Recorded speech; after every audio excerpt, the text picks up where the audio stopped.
Aslan yaratmalısan sən özərindən. Yaxşı qadın özərindən aslan yaratmalıdır. Çəkilin, atağız gəlir. Elə bilirsiniz ki, axmaq idi bunu deyən qadınlar. Onlar evdə lider formalaşdırırlar. Uşaqların tərbiyəsi üçün də önəmli bir zəmin hazırlayırlar. Yeməkdə toyğun budunu ərinin qabağına qoyurdu. Doğru idi. Çox doğru idi. Qayıdacaqsın. Kişi olmayanda, kişini kişilik taxtından salanda ki, bu bərabərçilik ancaq ona xidmət edir. Qadın da özünü mutsuz hiss edir orada. Nəinki qadın, uşaq da özünü mutsuz hiss edir. Uşağa da keçir bu. Bizim ailə tərbiyəmiz hamısı birdən pozuldu. Fikir vermişsiniz, son 10 illiklərdə bütün ailə haqqında söhbətlərdə uşaq bir nömrəlidir. Uşağım velosiped sürə bilməyəcək. Uşağı ala bilmirəm. Bütün günahlara uşaqdan ötürü girirlər ha. Uşağıma çörək üçün rüşvət aldım.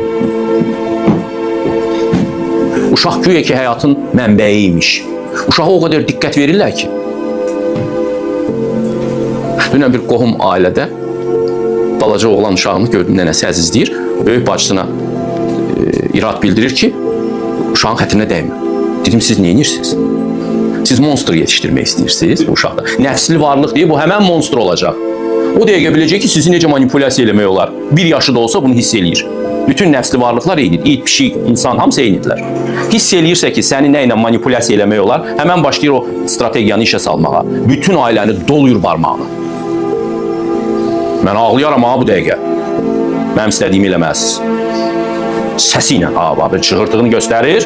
Mən də baxıram uşağa, deyirəm, oy, necə. Ola bilərsə sevgidən gözləri kör olubdur.